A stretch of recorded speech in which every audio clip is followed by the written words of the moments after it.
The payment systems aren't necessarily being replaced, they're being rewired. Okay, so another update. I swear, it seems like Ripple picks up a new partnership every week. Is that just me? I don't know.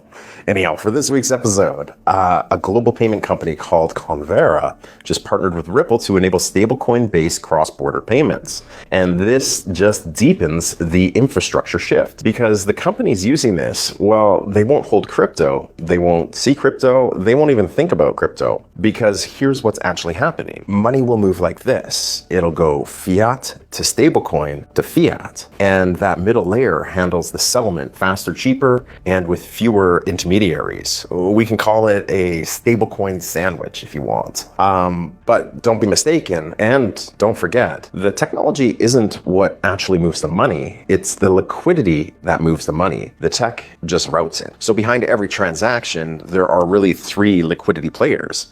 First off, it is the banks. Yes, they still dominate major currency corridors and they hold the deposits. The second is the market makers, things like trading firms that provide 24/7 liquidity, especially in volatile or illiquid markets. And the last one is on-chain liquidity, so stablecoin pools and automated market makers that never close. So when Convera plugs into Ripple, they're not really replacing the system, they're tapping into multiple liquidity sources at once. And that there is the actual shift, going from one system to a network of systems. And if you're wondering where XRP fits into all this, well, it's not the main system. And it's not about replacing money, it's a liquidity tool. And when liquidity is deep, stablecoins, they probably work fine. But when liquidity breaks down, there's fragmentation, different currencies, bad FX spreads, or off-hours markets, well, that's where XRP can act as a bridge, right? USD, XRP, to the destination currency, whatever that is. And it happens in seconds. So XRP doesn't replace the system, it fixes the parts where the system doesn't work well. And in a multipolar world, does the demand go up for something like that, or does it go down? And if you look at the big picture, cross-border payments are projected to reach $290 trillion by 2030. So the real question shouldn't be which crypto wins,